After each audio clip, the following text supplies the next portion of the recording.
Welcome, welcome, welcome. And sorry we're late, guys. We had a little, technical difficulties. How about that? We're just gonna go with that, and that's the word, and we're sticking to it. That's right. We are not saying anything else. But we did have a whole show before 3 minutes came up. Hey, but once again, it be like that sometime, right? Man, when we have so much we have to do, it's like we forgetting to click certain buttons. I get it. But welcome everyone, and thank you again for episode 3 and you guys joining us. Of course, we have another great show for you all. I don't have to introduce my co-host anymore because he's here. So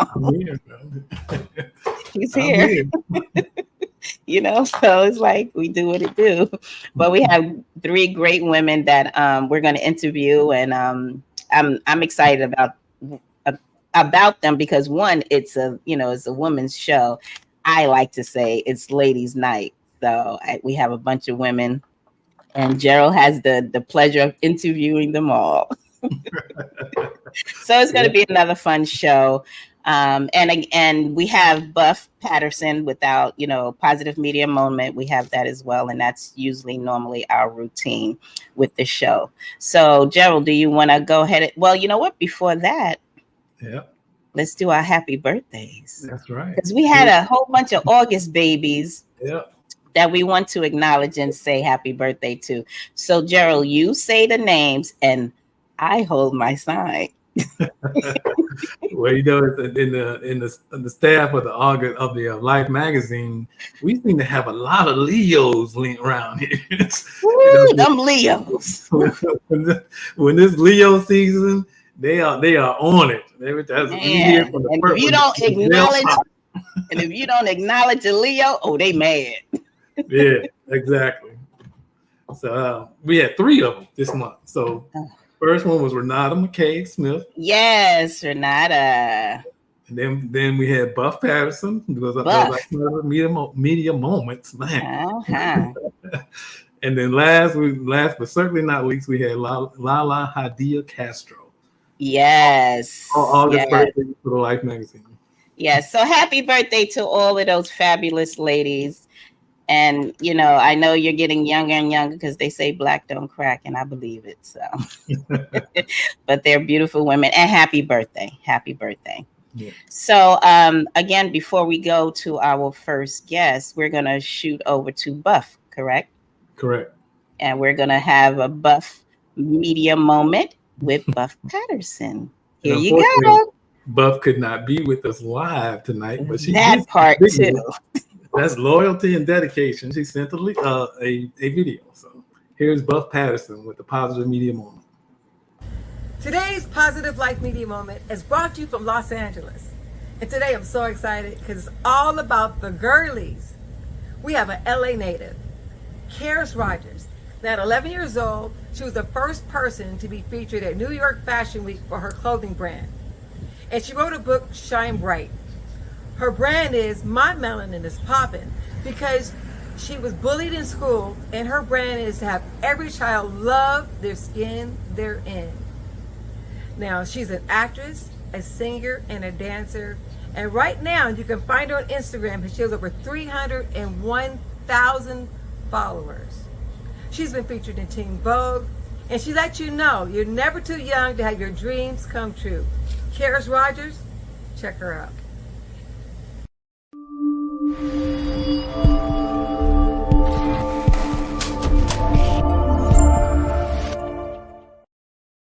All right. Karis Rogers. And she's a beautiful chocolate little thing. Yeah. 17 years old.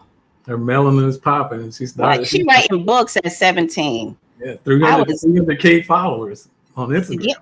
Yeah, but still she's 17 and she wrote a book. Yeah. I had babies at 17. Hello, and I was married. That's just the wrong life. All right. But yeah, hats off to her because she is definitely doing it and doing it well. That's right. We're proud of her. Oh, go ahead. I said we're proud of her. Oh, yeah, very much so. So we're going to go ahead to a commercial break and then introduce our first fabulous guest. Right. Here we go. And I'm singing again.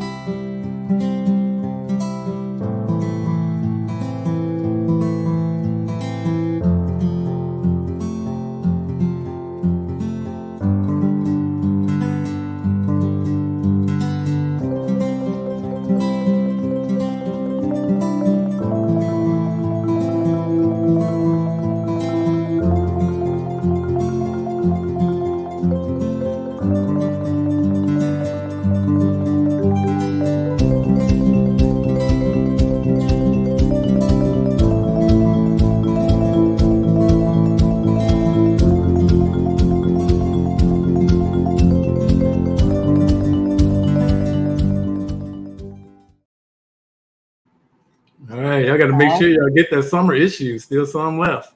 Yes, and even if they don't get the summer, we have winter, spring, summer, fall. There's 4 seasons, and we have a magazine for each. That's so you right. can subscribe to all of them. You'll That's get yours. Well, So today is a real special show for me today. why is it so special, Gerald? Well, our first guest is someone I have known for a long time. You know, I'm not going to say her age because I've known her all her life. Because then you would have to say your age. Well, I'm older, so. Yes, you are. She is a great person, and I'm not just saying that because she's family. She is a great person. She's someone I can find in, I can talk to. If I get mad about something, I fire off a text to her, and she responds right away. But her text feels so calming. You know, like I'm supposed to be mad. Why are you so calming? You know? She's not gonna let you be mad. But she has started a business as a chef. She cooks and she home style cooking and catering. And I know the food is good because I've had her food before. So please let's welcome Chef Kanika Johnson to the stage. Yeah. Did he say the stage? He said the stage. Hey. Hello. My cousin. I don't care about the rest of you. My cousin. She says your cousin because she cooked. That's all. Pretty much. Family. Hi, Kanika. Hello, how are you? We're great. We're great. So go ahead, Gerald. You shoot with the questions. You have some questions? Well, because I have tons. Always the cooking thing. So how did you get started in the kitchen? I think I kind of know the answer, but I mean, family. I think I was starting in the kitchen, ever since I was young. I don't even think I was given a choice to kind of start in the kitchen.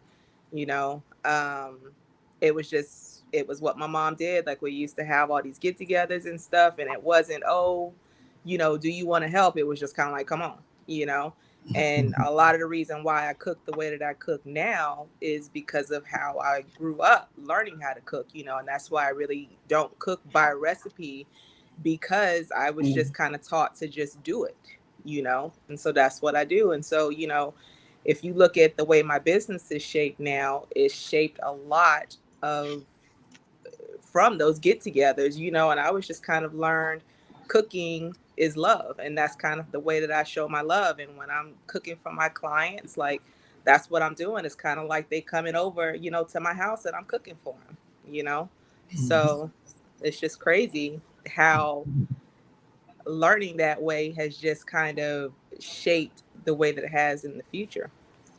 Yeah, and I love that what you just stated is that you make them feel like they're coming to your home, and that's a great way to look at it. And one of the things when I was researching you, I looked up and I seen that you have it simply fresh homemade. And tell me, what makes it simple, or how do you make it simple? What do you mean by fresh and homemade? Are you taking home, like family recipes? What do you mean by those 3 statements, those 3 words? Fresh, home, everything I do is homemade. So I don't even really and truly, this is really going to kind of go against the word simple, because everything I do is homemade, like down to my salad dressings, everything. Oh, wow.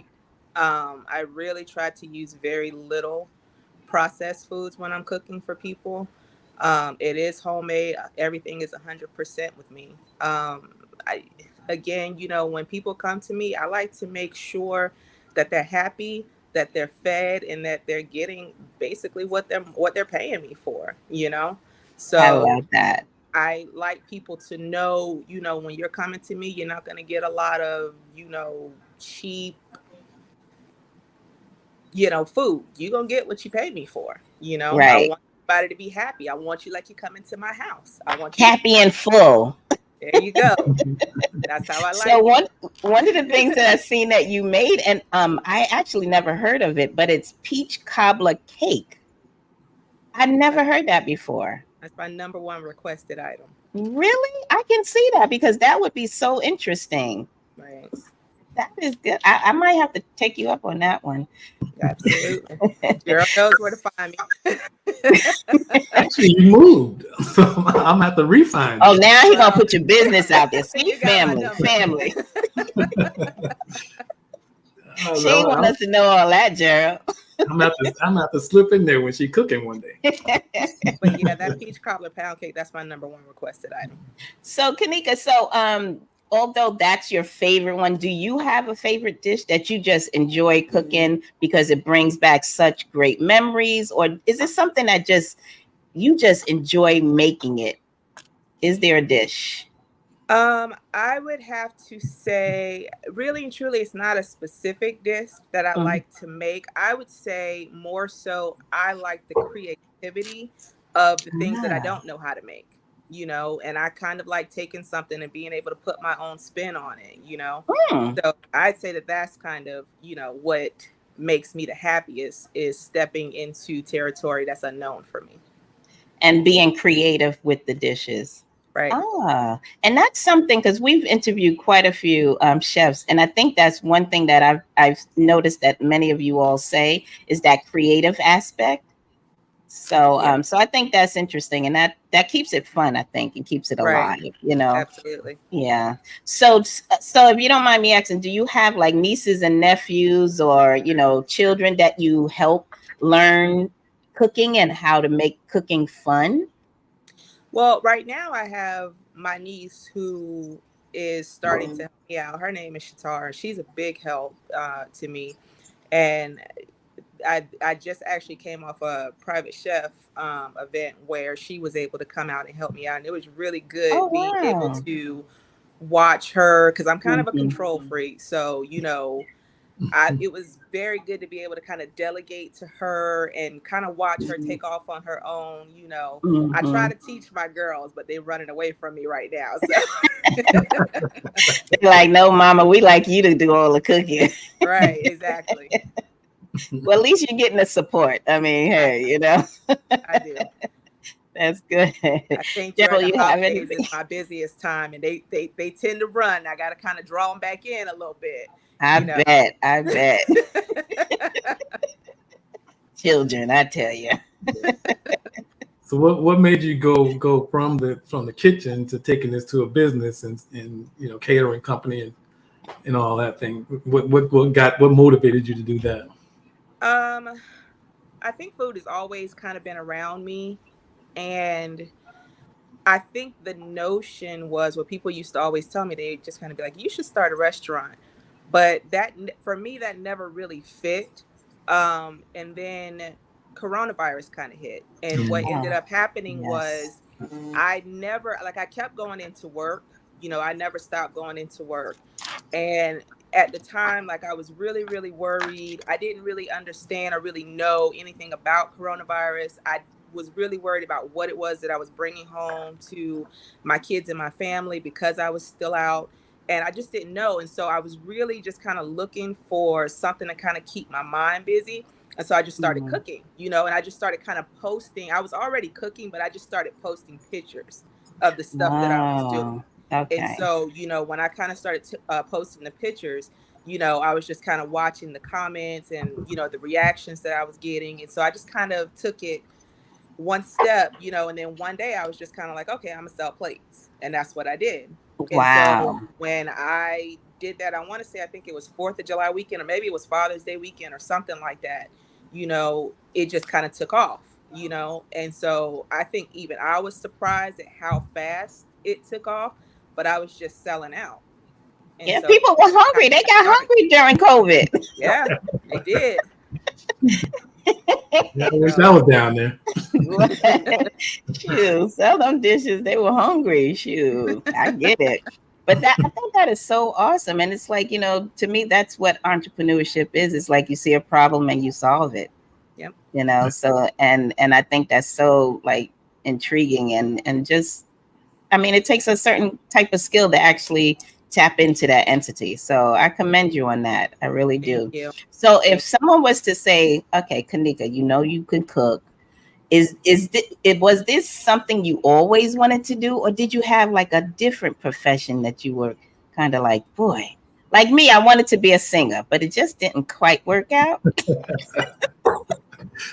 I was a late bloomer, and so I really didn't know what it was that I wanted to do. And so, again, I think cooking has just kind of been one of those things that I've always been good at. What I had to do, I had to kind of take it and shape it to what made sense for my life. So, again, like a lot of people try to put a restaurant on me, but a restaurant doesn't fit for my life because I'm very much so about my family first. And so I can't commit that kind of time to what a restaurant would take.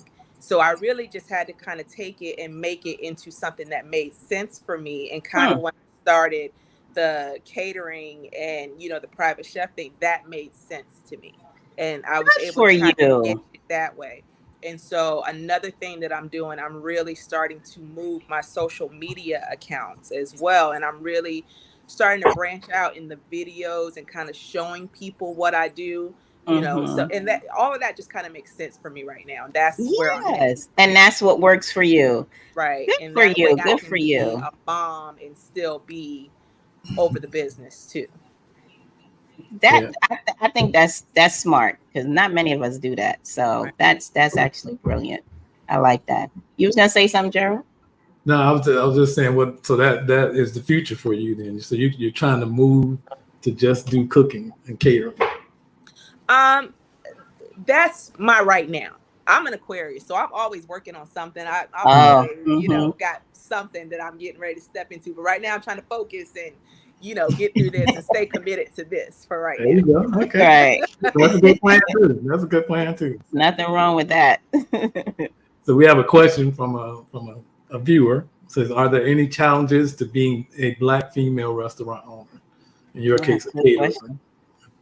Well, again, I'm not really a restaurant owner. I'm more like a caterer. But I would say probably the biggest issue that I can see is that I started my stuff from scratch. So I would say funding would be the biggest issue. I started from scratch, and I will say this, and I hate saying this, but during the times of COVID, it was good for me because I did get a lot of bonuses because I was still going in. And then, you had the what do you call it? The checks that the government was giving. So I was able to kind of take those stimulus, stimulus checks. I was able to kind of take those things and kind of fund myself and start myself from scratch. But I would say that finding funding would be the hardest thing. And I believe that that's pretty much across the board when it comes to, Black businesses. I hate to say it, but it really is. Right. So it's like you have to, I like to call it Mr. Bob, building on broke. Mr. Bob know how to make that reality check. It's like, Mr. Bob here again, but you got to build on broke sometimes. Right. But heck, and that's just the truth. Too, so you just have to be smart. So. Yeah.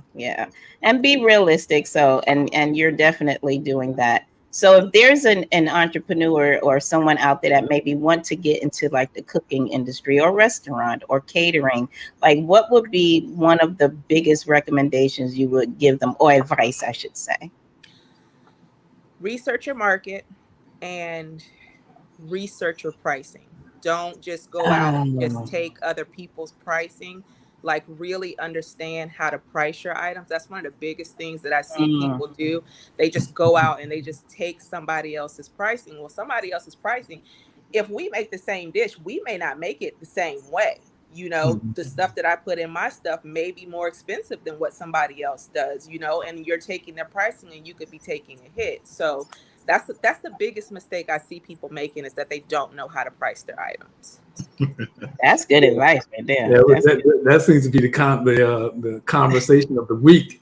Because I had that same conversation about, I'm an author, so we talk about books, and one of the topics that we mainly talk about is pricing. Because people want to price their book.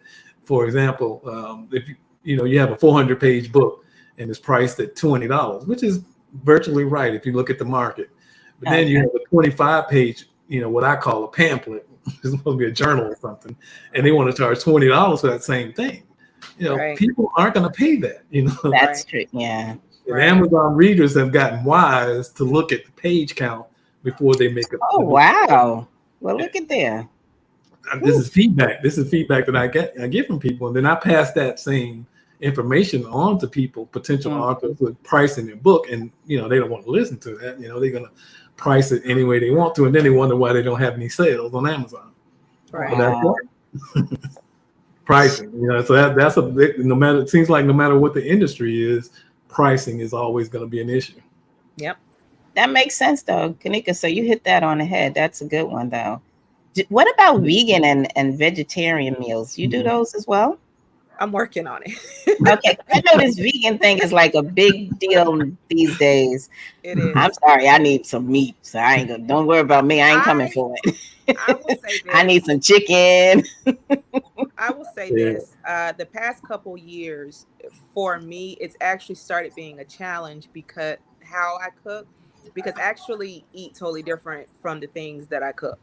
So I am branching out to learn new things. And like I said, I really get off on the creative part of it. I really like that part. So, I tend to eat more healthier. And then when people come up and they want the peach cobbler pound cake, I'm just looking at it like, I want it, But so I do like what happened was like the private chef thing. I just kept looking at that cake like, oh my gosh, I want it so bad. But I do have people, who are requesting more vegan stuff. And so that is something that I am taking a look at, because that's just another whole, platform. Yeah, it definitely is. And I mean, it's definitely bringing in some coins for some folk, but I won't be on that list or that line. You read my mind, Tina. Won't be there. Keep me pictures. I'll be around. So we got a comment here about a person that's had their food. So, and then another person. Oh, so this is someone that actually had your food. Oh, did you read that, Joe? I've had the pleasure of tasting your food, and I just want to say you're an incredible chef. Oh, see, and I think, that's so cool. And I like that. Who is that, Tara? Oh, thank you, Tara. Tara, did I say that right? Tara. Well, Tara, I'm talking to you. But I like when, when you've had past customers or clients and they do, acknowledge and give you your flowers now, so to speak.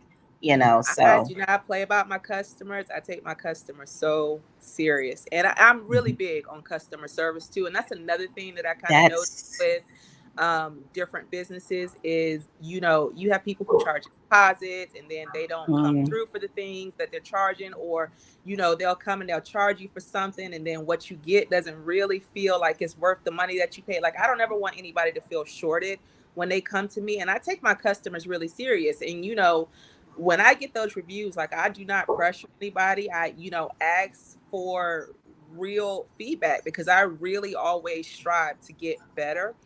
And, my customers, they look out for me. They're always spreading the word about me. Like, I treat them good because they treat me good. There you go. Yeah, I get it. So if someone wanted to reach out to you and kind of get that peach cobbler cake, how can they do that? They can get on my website. Tell me. They can get on my website and contact me through there, kanikashomestylekitchen.com. Okay. And you're on all the social media platforms, correct? I'm up underneath at KB Cooking. Okay, excellent. Well, thank you so much, Kanika. You have been a joy, and I'm definitely hungry again. So, again, don't rush into the vegan thing because I won't be there. But thank you again for your time. We really appreciate it. And again, you guys reach out to Kanika and let's support these Black businesses and Black women. Let's go out and do the darn thing because we want to eat.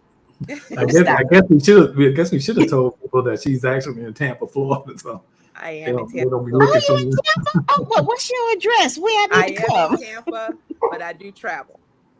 Oh, really? See, look at your cousin. Look at your cousin. Yeah. Pay for that plane ticket. I'm coming. Yeah. Well, that's good to know.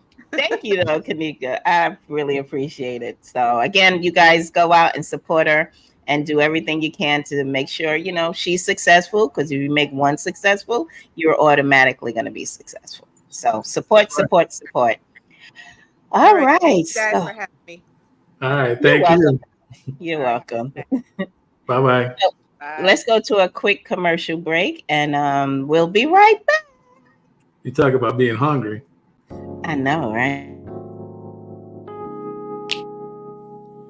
I need my fix of when it says waffle and pancake mix. Oh yeah, easy to make cuisine on your plate. I need my fix of when it says waffle and pancake mix.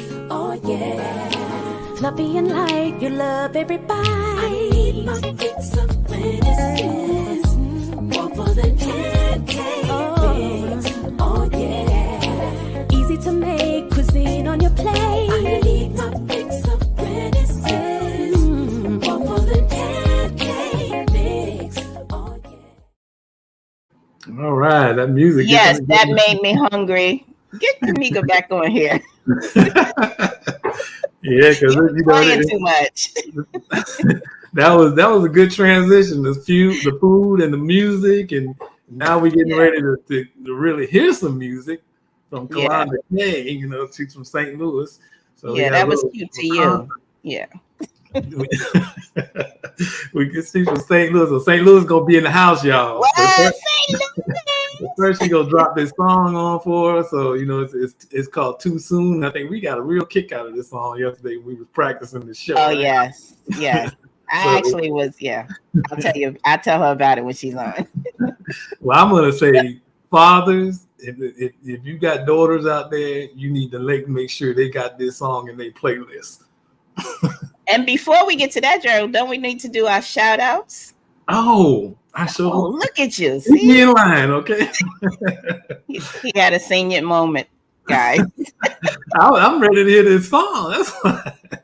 Well, I'm definitely, it's going to be quick because my shout out is going to be to Kanika Johnson and that peach cobbler cake. I need one of those. I'm all about it. All right. Well, that's my shout out. I'm coming for you, girl. I'm coming for you.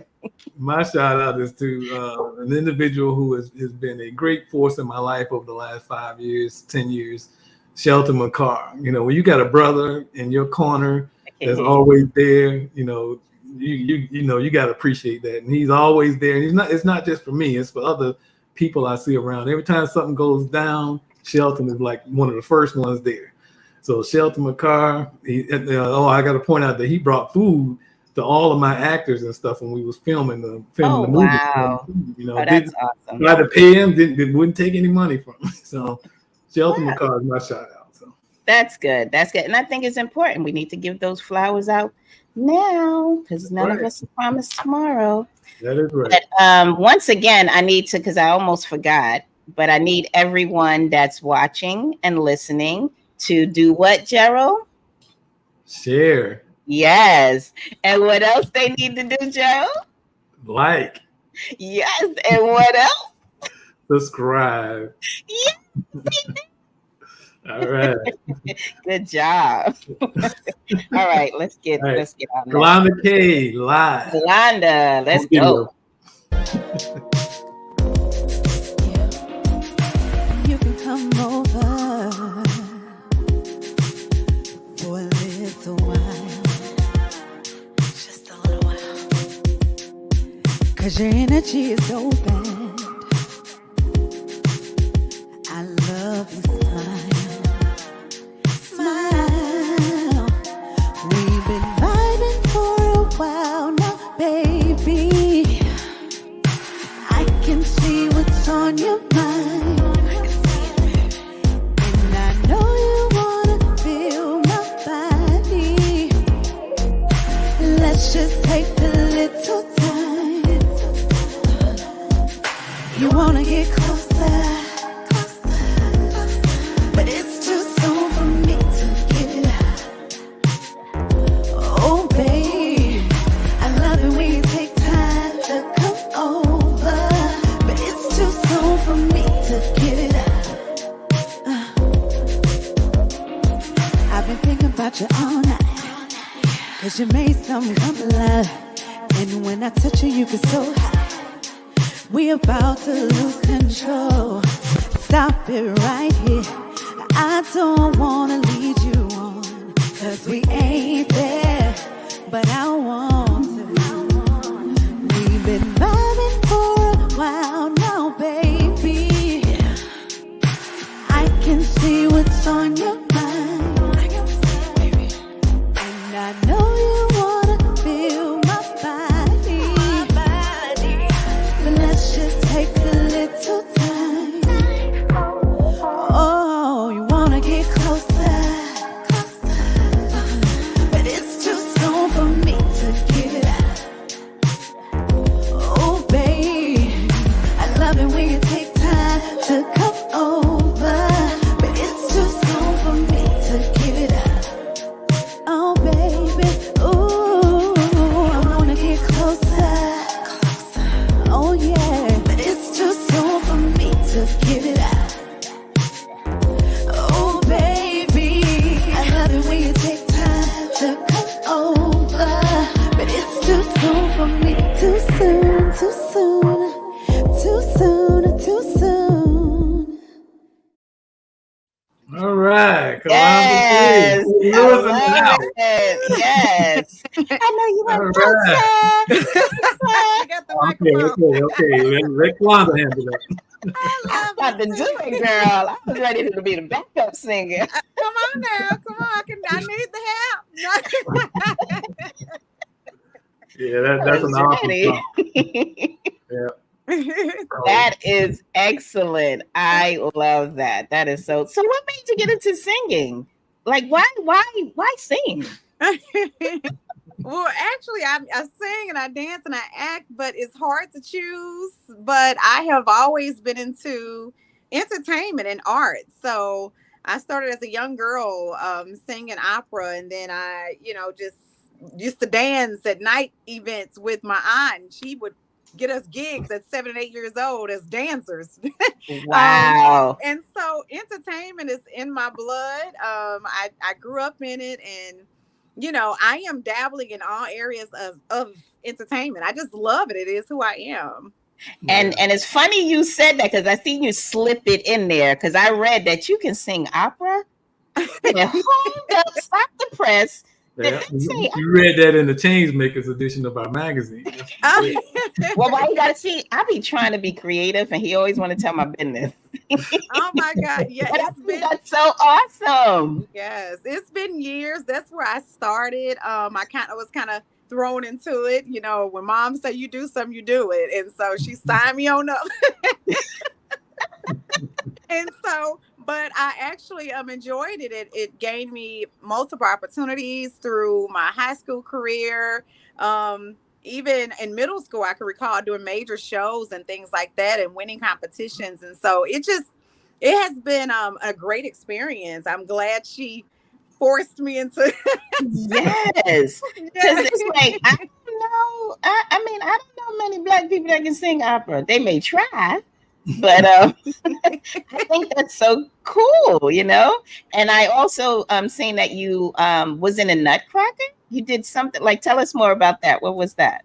So yeah, that is the opera. So I would sing every year at the Fox Theater for the Nutcracker. A lot of people would hear the music and think maybe, I guess it's a cassette or it's CD or a band, but that would be voices. And so I would do opera at the Nutcracker for some of the segments of the actual play. And so there was every year, Wow. probably from age 6 to about 10, I think, or so. So I What you definitely, say?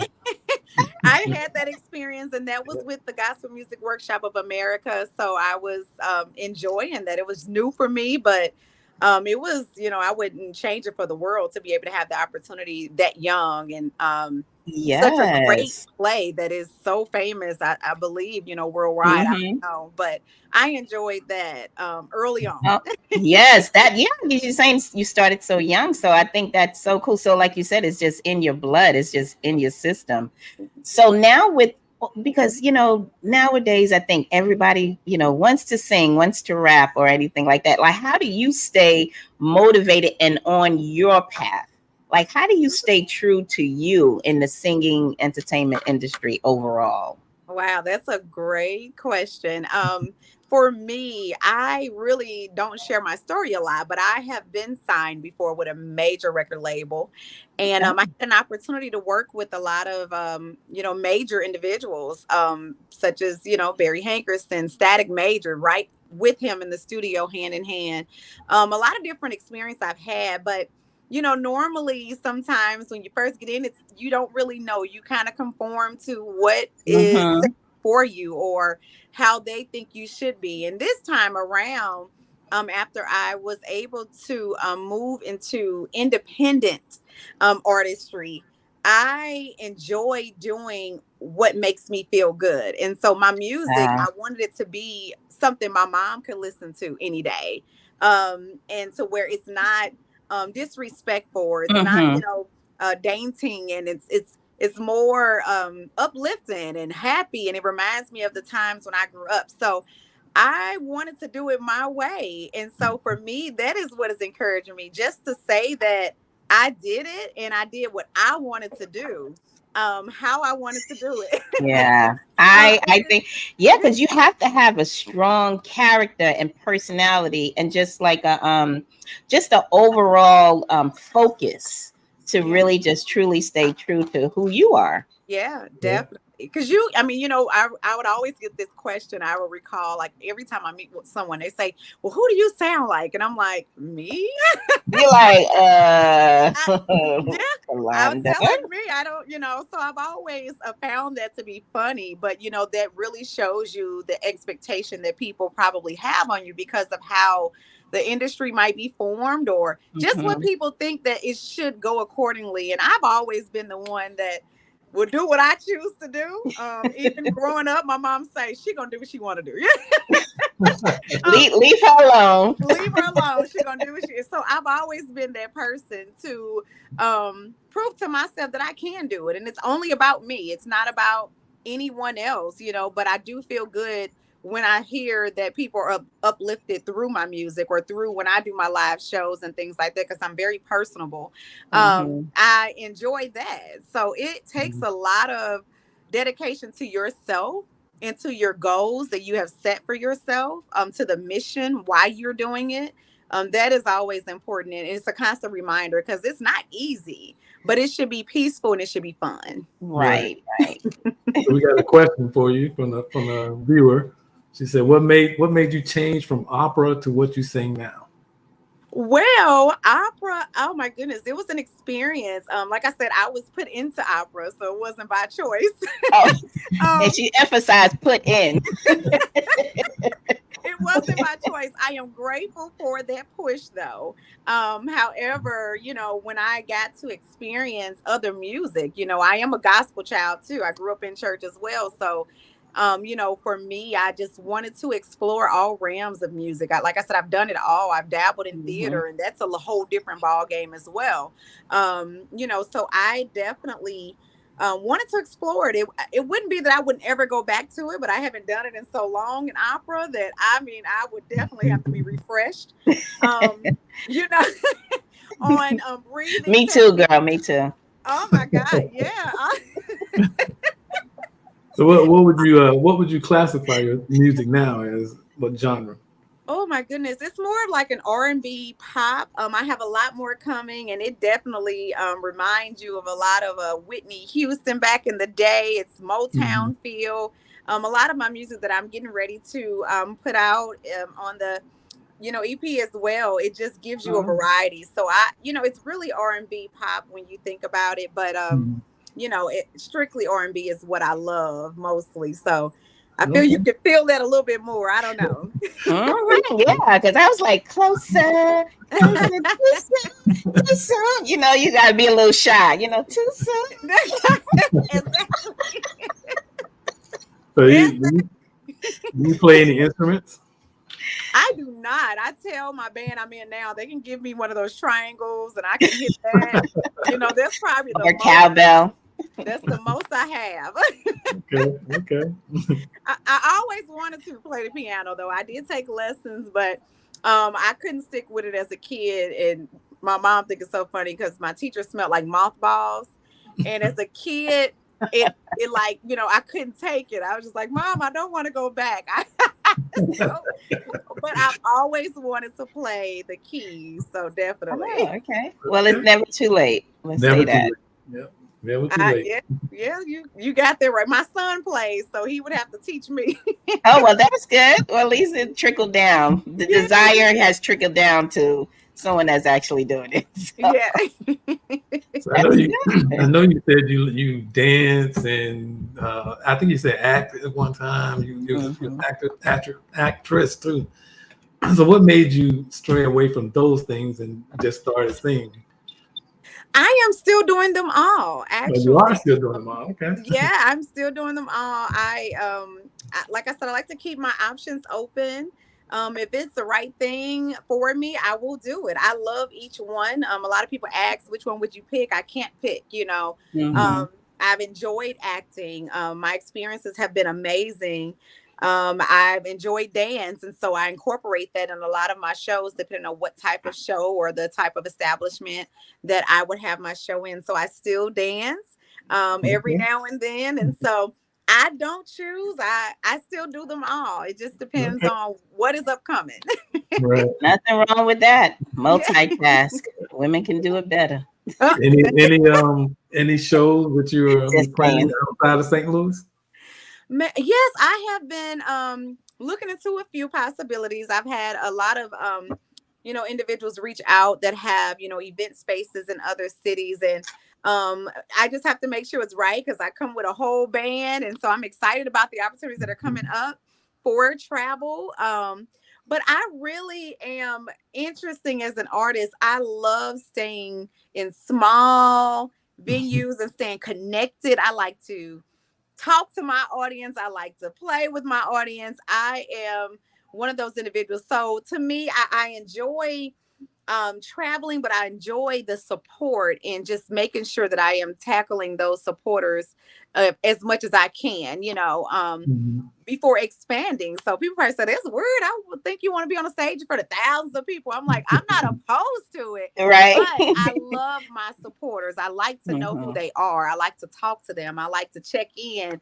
I'm just one of those individuals. So and that interaction, and like one of the viewers stated that the music is a great vibe. So in order to keep that great vibe, like what is it? Is there anything that you do per se to kind of keep that vibe like genuine and authentic so everyone can feel it? Definitely. I stay true to me creating 90s music on back. So I stick with that. That's what my whole idea of that feel was, bringing it back. And then you can relate. So when you see my video of the Too Soon, it takes you back to, the 90s era, what clothes we wore, what earrings we had on, and where we were at that time. And so it makes it feel like family.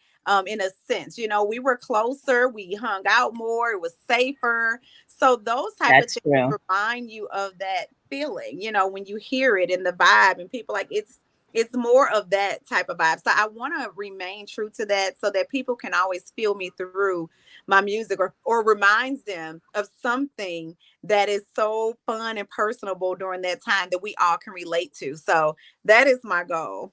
Yeah, I definitely agree. I remember when my mom brought home a dog, and I was like, this was too soon. So that song reminded me, too soon, too soon. Like, because she found the dog in the street. I'm like, why are you bringing this dog home? Like, this is too soon, too soon. So the song made me relate back to that. Yeah, in some way it worked. That's right. I like it. It happened. Yeah. So any other questions you have, Gerald? We have any other questions lingering out there? No questions. Put my eyes back on. You say you're doing the dancing and acting thing, though. So is anything coming up in that area that you're going to be doing? Yes, I'm actually planning a major show, and it's going to be a movement that will possibly be from state to state. I really have not been trying to share too much about it, but it is focused around, music. We won't tell anybody. It's just between us three. Yeah, focus around music and just art, and then the raw, authentic stories behind the grind of artists and the grind of, artistry, no matter what that looks like, because we share those stories that are in common most of the time of how we got here. What do we have to do to get to where we are? What trials did you face? What tribulations did you experience throughout your life? So I'm working on it, but it's going to be in an artist form to where there's going to be live music. And of course, I'll be performing. So that is in the making, and it will hopefully be televised. I'm working on that as well. Yes. And it's really to uplift, just encourage, individual and women and men to keep going. A lot of people come at me and say, man, your age and what you're doing, that's crazy that you're branching out at the age that you are and like doing it. And I'm like, yeah, that's interesting, because people are like, you normally have to be younger. But the journey has made me grind even harder, the experience. And so I wanted to be able to share that platform with other artists and make it a movement. And so I am working on it now. Love it. Multitask. Do it all, baby. Do it all. Yeah. Definitely. Thank you. So if our viewers and listeners want to get in contact with you, or kind of follow you and find out more about you, how can they do so? Yes, my website is kalondakay.com. I am on Instagram. I am on Facebook. I have Linktree, and they are all Kalonda Kay. So you will be able to find me through that. And so I am, like I said, I love to speak with my, supporters, get their idea. I love feedback, both positive and negative, to definitely try to bring consistent, beautiful music to individuals who are listening, and so I thank all of my supporters. I thank you all, first off, for having me on here. Yeah, for having me on here. No, we love you. Oh my God. And the magazine spread was amazing. I'm telling you, everything was just beautiful. So I am so honored and thankful to even be on here as well. So yes. We thank you. We got one question that came in for you. All right, go ahead. What's your favorite song that you have performed? Oh my goodness. I love I'd Rather Go Blind. Etta James. Etta James. It's the feedback. People were like, "Oh my God, you have brought me to tears." You wouldn't think that you could do that with secular music, but to have that impact and that emotion to spiral through to my audiences is always great. The feedback on it is always amazing. So I and that's my Etta James. That's good right there. Did you see that comment that popped up? Which was like,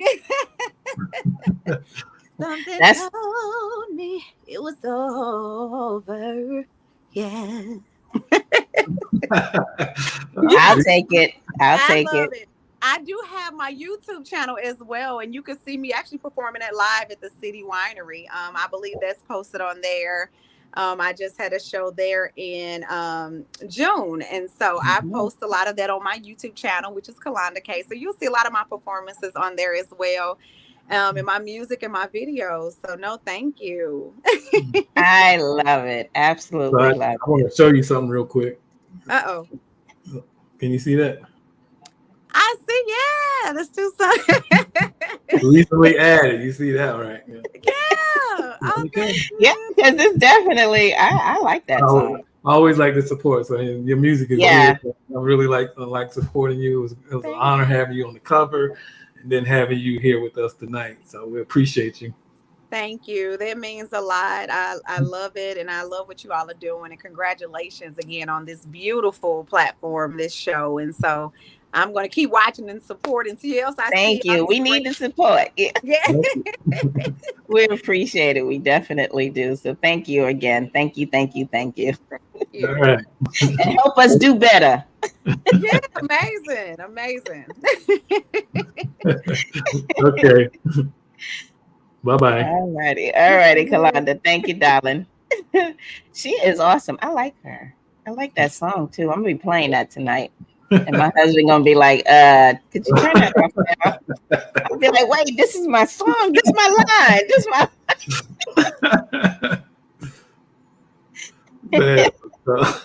Oh Lord. I know I would hate to be around that house tonight. So.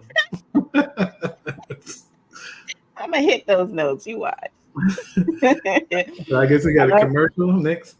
Yeah, so let's go to a quick commercial. And those of you that are watching and still listening, share, invite, help us out, help us expand and grow. So here we go. We go to a short commercial break to make sure we can pay these bills. Exactly, yeah.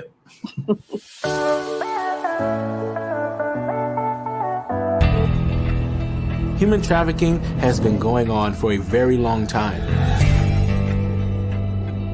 Human traffickers, they're in the schools, they're on social media, they're getting the kids on their platform, so we might as well attack them on the same grounds.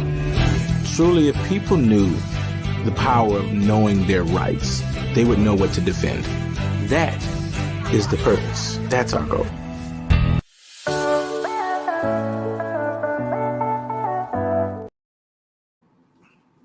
Yeah, human trafficking thing, that always gets under my skin.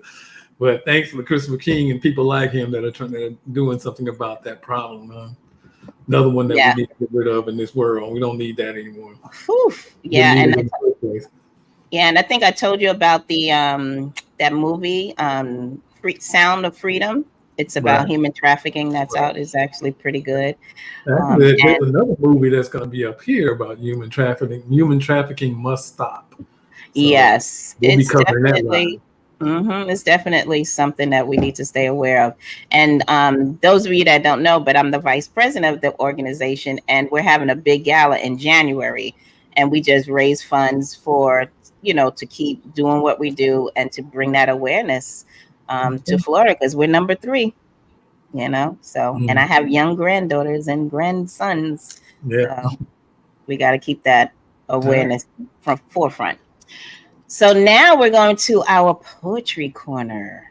Yes. Oh yeah, I like this one too. All right, so this is Danielle Nicole Nikki Dixon performing her poem Tenderhead. Tenderhead. Funny how the same kitchen that could warm my soul with a bowl of tomato soup and a grilled cheese sandwich transforms into a torture chamber. One metal leg chair positioned in the center of the room, the smell of burnt hair and blue grease, an old school hot comb burning over that blue flame of the gas stove. That broken handle piece of hairbrush, she knows about these battles that take place daily, but she ain't telling. By payday, she'll never be seen again, and a new flat-backed wooden victim will unknowingly take her place. Sometimes a brush, sometimes a paddle in this multi-purpose room of horrors. I'm beckoned to the hot seat. I consider whining in protest and going faint. But one stern look from my tormentor threatens my entire existence. I accept my fate She wields the hot comb, and I don't want her operating while angry. I don't like her when she's angry. The battle begins. My scalp starts to moisten from the pressure of fighting to stay still as the sizzling comb passes perilously close to my ear, threatening to burn me if I flinch or fight, while my tormentor wrestles to tame my tangled new growth, strong and stubborn as the black fist I picked it out with. Her face is distorted, my body's contorted, this struggle was dreaded, tender-headed. My tormentor's fist veins thick as ropes in this battle to gentrify my hair. My brains out through my hair follicles. Harness them into pigtails using 2 concrete balls and a bungee cord. A torture device, also known as a barrette. The bungee cord stretches to full capacity, but instead of harnessing the bundle, it snaps back and cracks my skull in protest, leaving colossal damage, though I dare not scream. It's school picture day. My tormentor has high hopes that this year her artistry will be represented favorably. But little does she know, these good looks have a shelf life that ends right before the camera flashes. Now say cheese!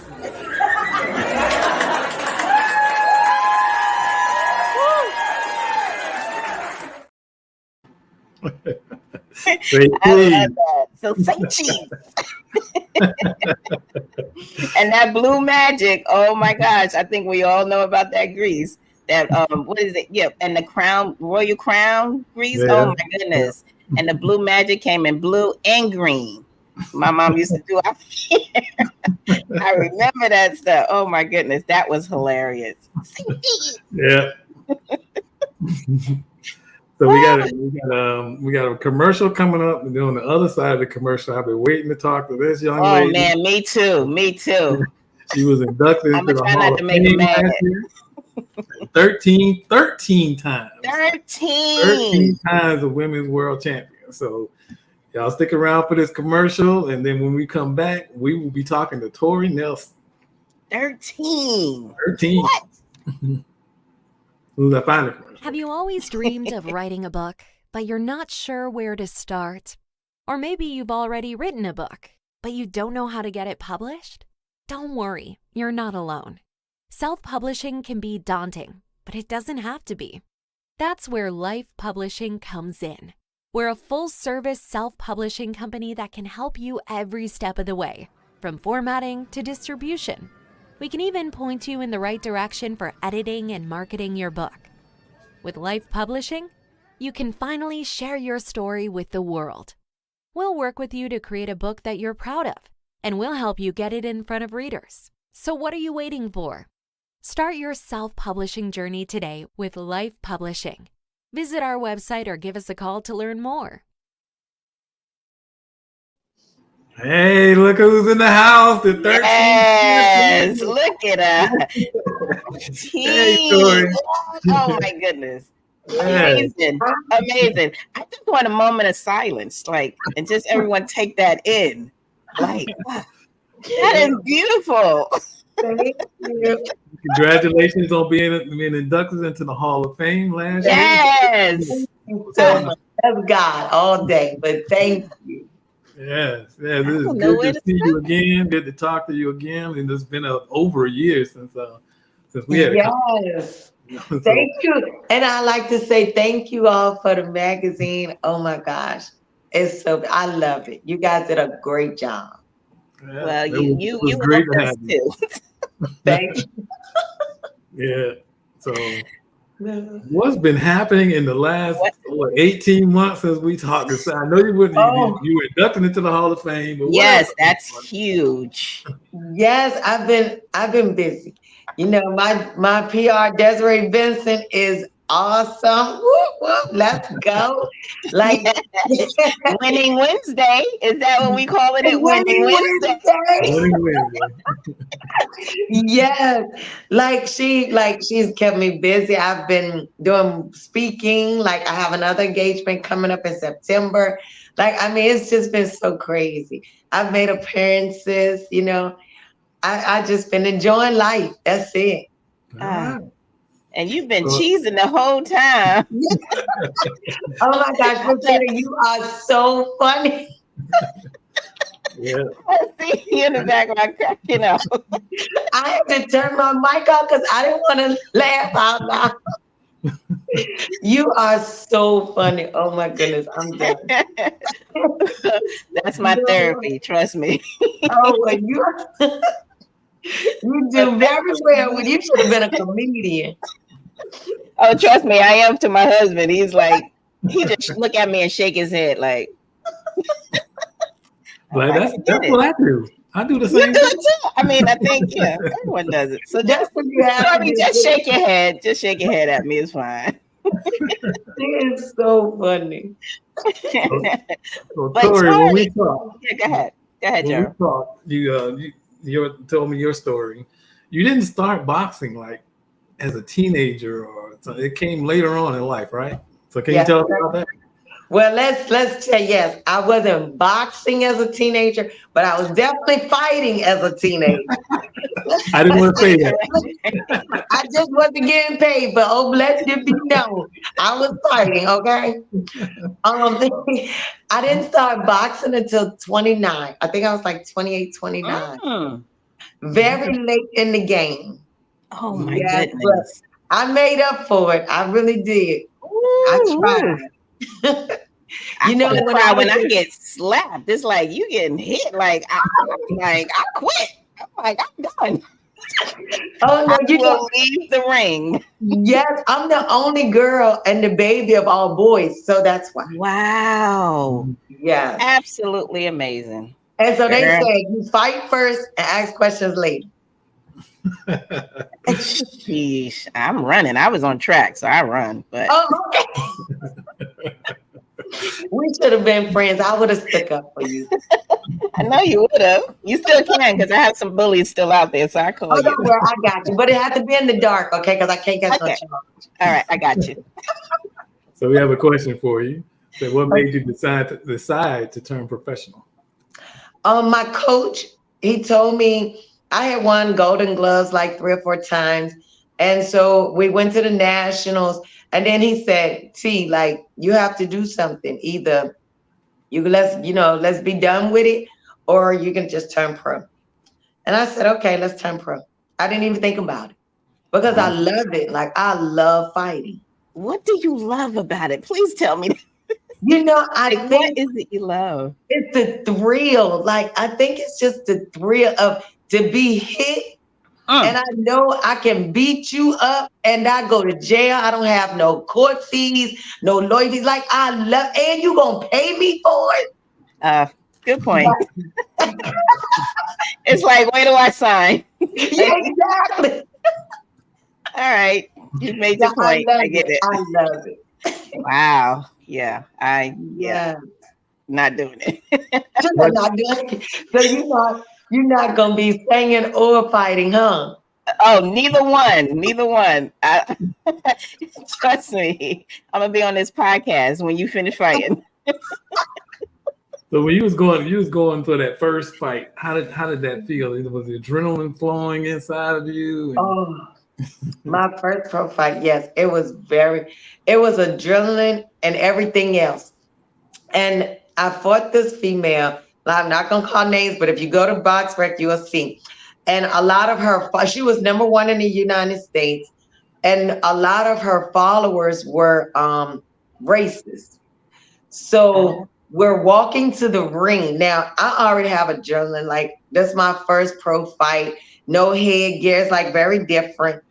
So I'm following behind my coach, and I hear a guy on the front say, lift your head up and let's see this N-word that she's about to beat. Oh wow. Oh my God. So then it went from adrenaline because now my trainer is like, he stops and he goes to turn around. He ready to fight before I even get to the ring. And I'm like, I'm pushing him. So now it goes from anxiety, adrenaline to like, oh, okay, that's where we at. Bet. Now I'm like about to show you this N-word actions. Ooh, Yeah, so it yeah, was anger. yeah, it was anger, adrenaline, and anger combined. Yes, exactly. Wow. And he caused her to get beat up. Woo, baby. Yeah, So that'll do it. That first That'll time, do it was the first time you was fighting for a championship, the Oh, world my championship. Oh World my championship. goodness. And you know what? My first world championship was, I was excited. I don't think, I suffered from anxiety. Well, I did until I started boxing. And then like it really helped it. But my very first championship belt, oh my goodness, I was at George Mason. And I'm telling you, I was excited. I was so excited. But the girl I was fighting, ooh, she was a monster. Oh, That wow. girl was my hardest opponent ever, the whole career. Okay. So did she make you want to run? Did you ever feel like you just want to run? Oh no, she made me want to stomp my feet and fight harder. Oh my It was goodness. the playground fight then. It was time.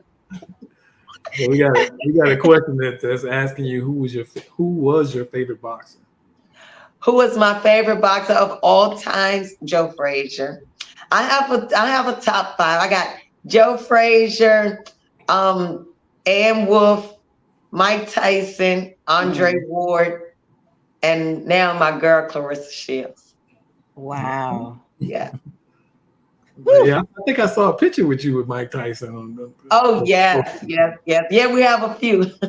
That's cool. That's awesome though. That's Yeah. awesome. So you're still fighting, correct? No, ma'am. I retired and I got Okay. inducted in the Hall of Fame in October. Okay, so what are you doing to give back to the community? Like, what is it like? That's just your passion to kind of give back. Do you do anything for the community from I your love experience? to train the young ladies. I love to train guys as well, but I have a few females. I rather train the young ladies because I want them to learn how to defend themselves. You know, like you were speaking earlier about what the Gentleman Club is doing. I'm so grateful for that because like these kids are being snatched every day. And you Yes. know, if you can't run but so fast, like at least I want you to be able to fight and stand your ground, hurt them enough to run. So that's what I mainly see. And then I like it that the girls are going to college. So I have to train them. I have a few that I train because this is their first time away from home, from mom and dad. And, you know, they need to be able to, when they walking from campus to campus, especially at nighttime or whatever, you know, be able to defend yourself. That's true. You got a point with that. That's good. Is because I remember reading something. I think it was Nova. What is that exactly? Northern Virginia. Nova. It was like an athletic gym where you may evolve athletic gym. Oh yes, ma'am. Yes, ma'am. That's the gym where I am now. One of the gyms that I work out at and I work at. Yes, ma'am. It's we're teaching in my area because it's big. It's very nice. You have a nutritionist. You have strength and conditioning. You learn boxing. Like you learn just to keep your body. Even if you don't want all of those, you can do just the workout. You can do Zumba. Like it's a lot. Oh, okay. Okay. So it's a gym that you kind of help others kind of stay, I guess, mentally and naturally, you know, balanced in a sense. Exactly. Mentally and physically in shape. Yeah, there you go. And one of the things that always intrigued me about boxers is that one, you kind of keep going back for more. Yes. That's a whole nother conversation. But you know, they say you have to be a little crazy to box. And that's what I was gonna say. I've heard that they could be a little cuckoo for Cocoa Pops. So is that? Please inform me. So true. Because who's signing up to get punched in their face? Not Tina. Exactly. So, you know, I remember one time I was fighting. This is how much I love it. So my anxiety had took over. And once the bell ring, once I get in that ring, I'm at home. Once that bell ring, I'm good. Like it's just us. It's you and I and one person that's there. And like we battling. And it's gonna be you over me because I'm not gonna let you like knock me down, beat me up, nothing. So the girl punched me in my face and I started smiling. And so when I didn't even realize it though. That's how much I love it. So when I got back to the corner, my coach said, when she punched you, you started smiling. Why? I said, I didn't realize it, but I knew it was go time. Girl, you crazy. Yeah, that's the crazy. Yeah. We got another question. So I got to get her initial thoughts on the Montgomery brawl. Oh, she ain't taking no chairs in the ring. I know that much. no chairs, but big ups.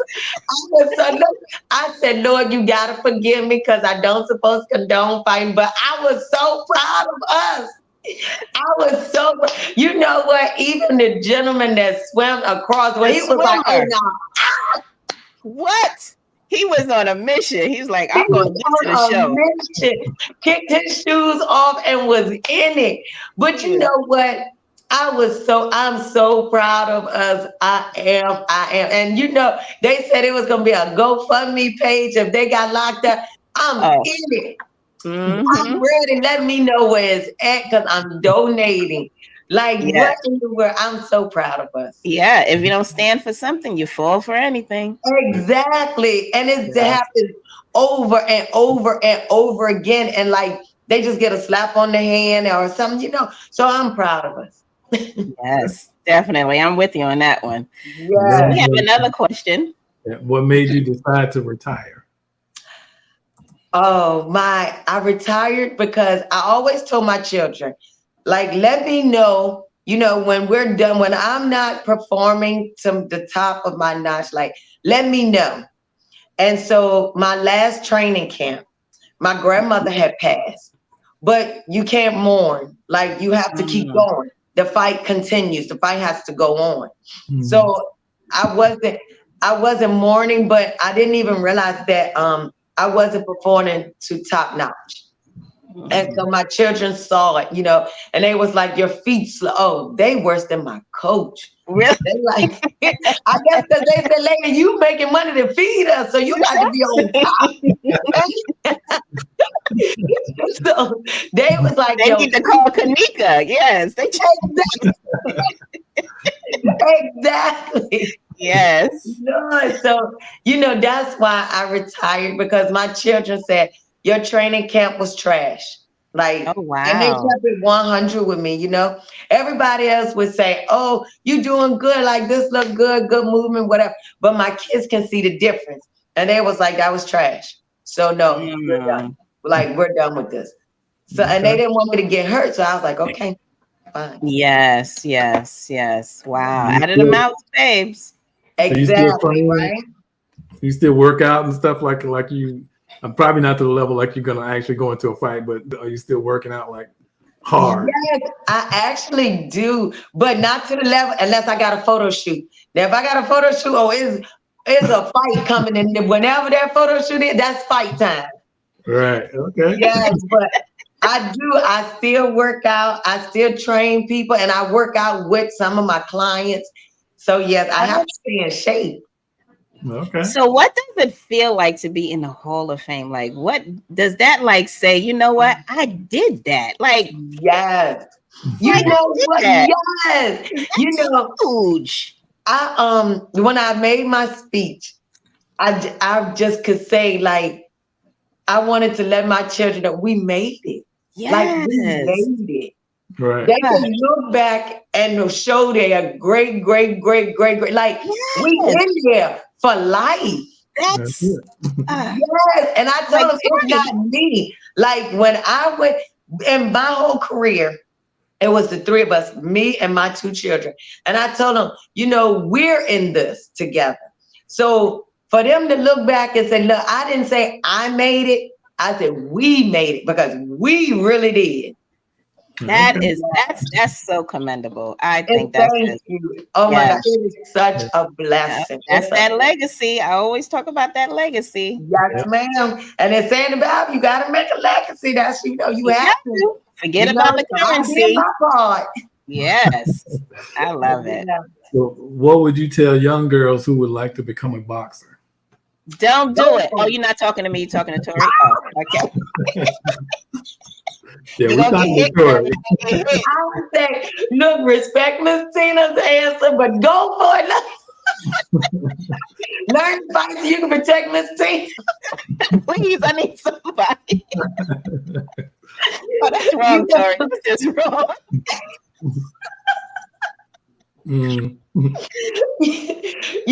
I definitely tell them, if it's what you want to do it. Whatever you want to do not let anyone tell you what you cannot do.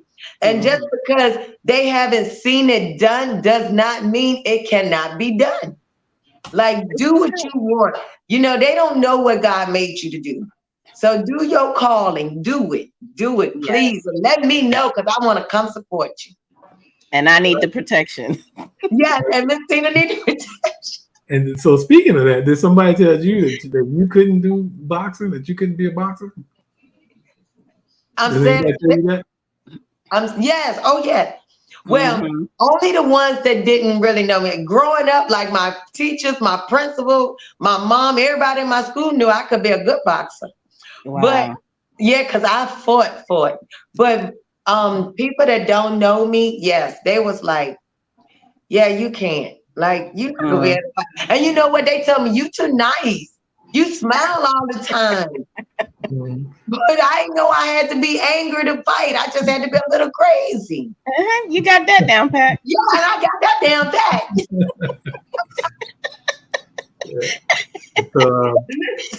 Winning Wednesday. Here we are, winning Wednesday. Brandon Jones is asking, are there any more goals to accomplish after being inducted into the Hall of Fame? I don't know if I can beat that. Hey, Brandon. I don't know if I'll do that. Like, that's the top of the top, But I do, like, now my goal that I pray for is to go into the facilities and help, like, the elders and the special needs keep their mobility. I want to personal train them and keep them moving. That's my thing. Good. Okay, that's good. Yeah. You already answered this question, but I guess Jay Galbraith didn't or missed it. Got to give us your top 5 boxers, any weight class or gender. Hi, Jay. My top 5, of course, Joe Frazier, Mike Tyson, Ann Wolfe, Andre Ward, Clarissa Shields. There you go. There you go. I love it. I'm proud of you. I mean, and all that. I because you're a woman, you're a Black woman, and you did the darn thing. I'm like, and you really don't look like a boxer. She all cute. The first time I interviewed her, I was like, that must be somebody stepping in for her. Yeah, she's smiling all the time. No, like, you ain't no boxer. Don't look angry or nothing, Yeah. She a boxer? I just don't understand. Boxing is the best. Every boxer should be smiling and happy. And she wearing earrings, Gerald. She wearing earrings. Like, now, when the earrings come off, though, then they about to become Miss Tina and run. There you go. Then I'm going. Then it's a problem. When the earrings come off, it's a problem. But you definitely don't look like no boxer. But you carrying it well, and you did the darn thing. So definitely, you have our support always. And whatever it is you do, from this point on, we're there with you. Amen. Thank you so much. Just keep me prayed up. Yes. Yes, I definitely love it. We have another question, I think. Oh, yeah. One more I can question. imagine. Yeah. Brandon has another question. Brandon, why you so nosy, Brandon? Look, he said, I want to know it all. Yeah, go ahead, Yes. Brandon. I love it. I love it. Thanks, Brandon. Yes. He's asking your thoughts on Clarissa Shields wanting to fight a male boxer. Mm. You know, let me tell you, what did I just say? If somebody wants to do it, do it. Don't let people tell you what you cannot do. Mhm. This question came up in my Instagram. Let me tell you, Dave, I got over I'm gonna say about 2,000 comments back when I just posted. I'm on her side. I'm Right. supporting her, and I'm cheering like, let's go. And you know, they was like, but I mean, so many people dragged me. T, you crazy. They was like, Champ, you beautiful, but you delusional right now. Like, I'm telling you, I've seen it all. But soon as they showed that he accepted it, like it's for charity, but still he accepted it. You know, so I'm just like, this girl has been, how many males that we have from the United States that's been the 2-time gold medal? Gold medal, yeah. Mm-hmm. How many? Yeah. None. That's true. You know? So that show you right there, the girl can do whatever she wants to do. She put her mind to it, she can do it. Right now, she's fighting MMA and boxing, and she's number 1. Wow. That's crazy. I tell all the time, girl, you got favor. That is your calling. That's you got awesome. That's favor. Mm-hmm. Yes. And so with that favor on her, let her fight him. Yeah. You know, if she get beat, oh well, okay, she can say she did it though. Right. But if he get beat up by a girl, then he, I'm gonna run my mouth just like I did when Terry Crocker won. that part. They're like, boy, you know you're gonna lose, don't you do it? Right. But you go out there embarrassing yourself. You know that's right. Oh my goodness, I'm gonna run that mouth. Oh, you know I'm gonna stand behind her 100%. Yeah. Yeah, but Good. yes, if she wanna do it, go for it. All right. Yeah. Well, thank you, Tori, for joining us tonight. Yes, It thank was wonderful you. talking to you again. Hall of Thank you Famer. all Thank so you. much. I'll just be lighting up the room. I know. Looking up cute and stuff, be fighting people and hurting them. And stuff like that ain't right. But then I pray for them after, so it's okay. Oh, aren't you great? You know what? I'm done That's with what you do, Tori. You're doing the right thing. Yeah, thank you, Mr. Gerald. Thank you. You know, handle your business and then pray for it. That's right. Okay. There's too much. Well, thank you all so much for having me. Tori. We appreciate you, and we got you, girl.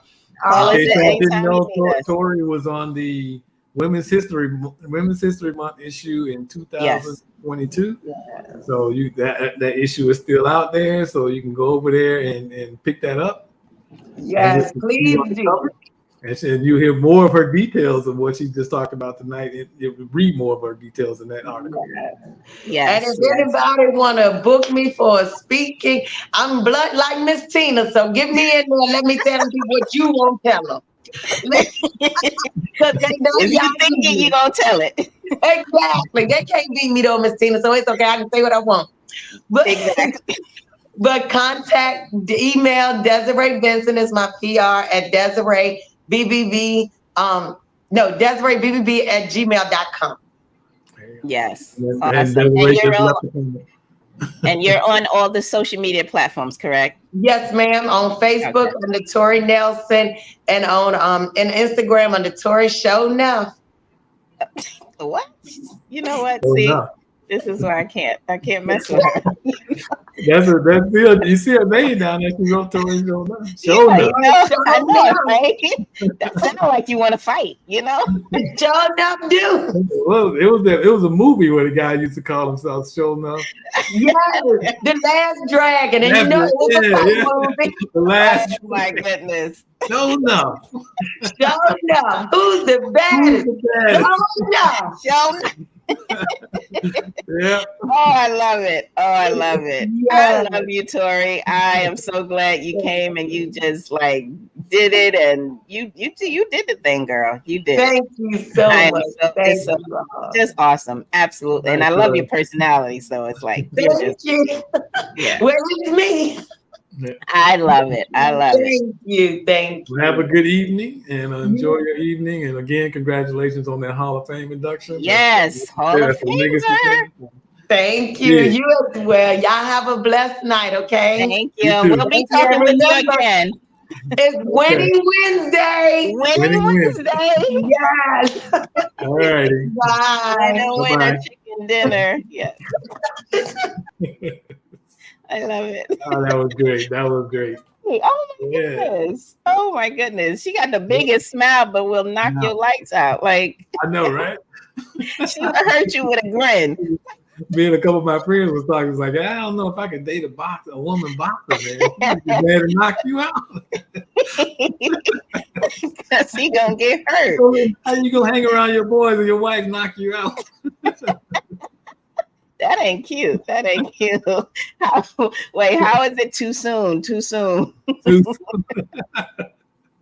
Yeah. Too soon. That was odd. But this was a great show. I actually enjoyed it. And I mean, three awesome guests. So. Yes, definitely. So we started with food, then we had some music. Kanika. Yeah. Then we did some knocking out. One shot and done. Yeah. Tori is great. So who are we having on the next show? Who is it we have coming up on the next? On the next show, people will want to tune in on the next show because we got Kevin R. Anderson, Esquire, who is a lawyer, and he's going to be talking about police litigation. I think it's what it's called. So it's okay. You're not an attorney. We'll wait till he comes on. Well, the police will need to listen, and the people will need to listen. So that's I think we all need to listen. So it's gonna be he's got some good information. He's also the very first cover on our magazine. Yeah, I remember him. Yeah. Then our musical guest is Harmony DeVoe. Harmony DeVoe will be dropping some songs for us, and you know we're gonna have to like pause her so we can get a word in edgewise. Yeah, that's right. She was the shortest number of questions I ever asked anybody. All I said was, "Tell me about your past history," and an hour later she was done. She's still telling you about their history. I can't get a word in edgewise. But she's a great person, great musician, great singer. We can't wait till she's on, and she's always a supporter of us. So we definitely excited. And then we have another chef. Vincent Moore. Yeah. Are we greedy? Why we keep having all these chefs? Are we just greedy? We just hungry all the time? It's a food thing. I guess so. Yeah. Oh, so we want to thank everyone for joining us tonight. Yes, once again. Anywhere else, but you stopped by here to listen to some great interviews, and I hope you like the people, and don't forget to visit their websites and download Kalonda's song "Too Soon." If you're a father and you got daughters, you need to get your daughters to get that song so they sing it. It's too soon. Yeah, it's too late for mine. Too late. How about she made a song called "Too Late." All right. So thank you guys again. Thank you for supporting us, and please subscribe, share, like, because we all, just trying to make a living here. We all just trying to spread the joy and make you smile. And the links are in the comments. Yes, there you go. Have a good night. Good night.